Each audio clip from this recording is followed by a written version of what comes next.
So based on these findings, they take two crucial or important steps to strengthen their defenses.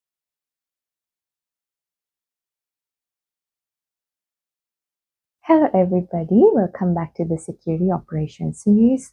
Today's video is going to be related to a document in incident response. So this is going to be a very short video, and the entire video is guided by the standard from National Institute of Standards and Technology, or we usually go by its acronym NIST. So you may have heard of their special publications, and in this video also we're going to look at one of those, and that is SP 800 61 revision 3. But to give you an understanding of the previous version and the difference between that and the new one, I will go through the revision 2 as well.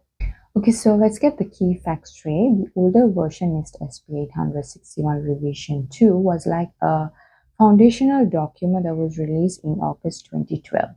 But at that time, it was like a massive step forward for the incident response teams because it was serving as a how-to guide or like a playbook, right?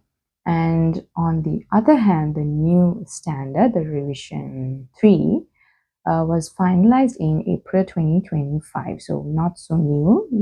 If y'all are in the industry, you'll probably know about this.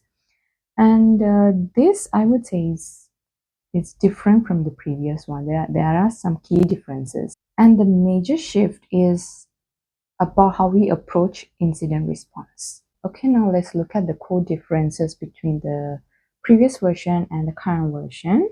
Revision 2, which was the previous version, was all about the technical phases of incident handling. It was a linear 4-step process. You can see it in the diagram that it's about preparing, detect and analyze, you contain, eradicate, recover, and then you do the post-incident activities. So basically, it was like a playbook for our incident response teams or the technical teams. And then if we look at the revision 3, you can see that it moves away from the linear model because the new guide actually recognizes that incident response is not just a technical function, but it's a business risk management function as well. And it no longer serves as a playbook for the technical teams, but also acts as a strategic guide for the management and the executives. And if you compare the two diagrams, right, you can see that it has completely restructured to align with the NIST Cybersecurity Framework 2.0, and the goal is to move beyond just reacting to incident and instead just build a much more resilient organization.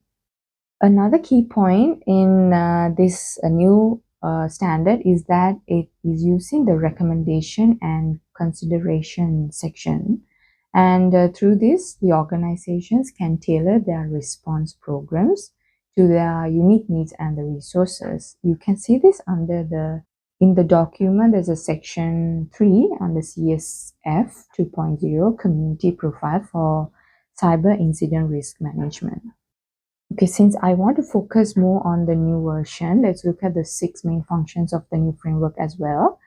So like I said, instead of the linear phases, the new guide has integrated incident response activities across 6 continuous functions. And the first one is govern. This govern function is all about strategy, and it involves establishing the policies, roles, responsibilities, and the legal requirements for incident response. Then this is actually mainly for the highest level of the organization, and it's not a one-step process. It's a continuous process of governance that happens before, during, and after an incident. During the identify phase, this is the foundation, right? So you must continuously identify and manage your assets, understand your risks and your vulnerabilities.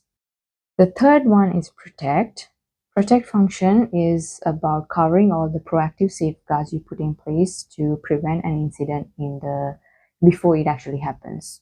If I give an example, it's like having security awareness trainings, putting appropriate access controls, and having data backups.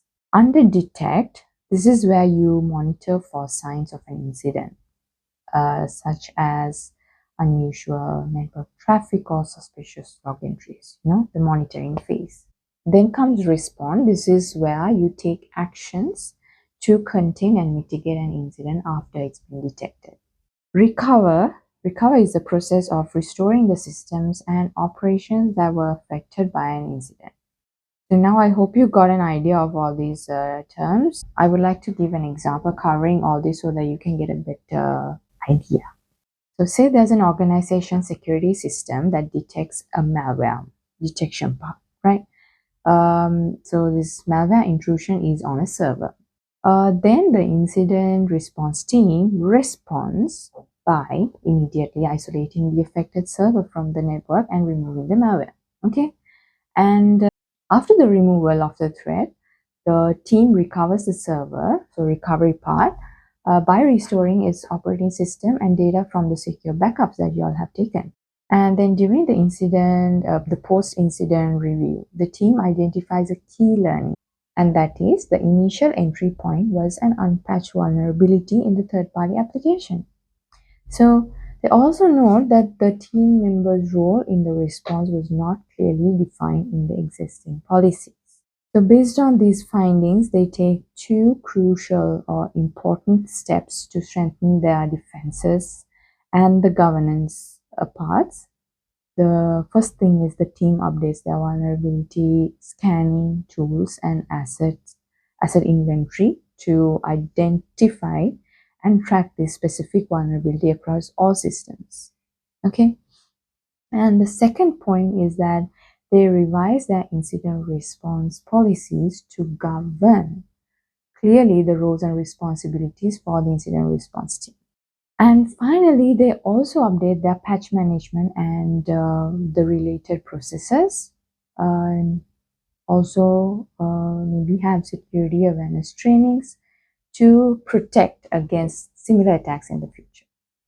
Okay, so by this example, you understand that this the guide not only help the organization to be prepared to react, but also to prevent the threats. Okay.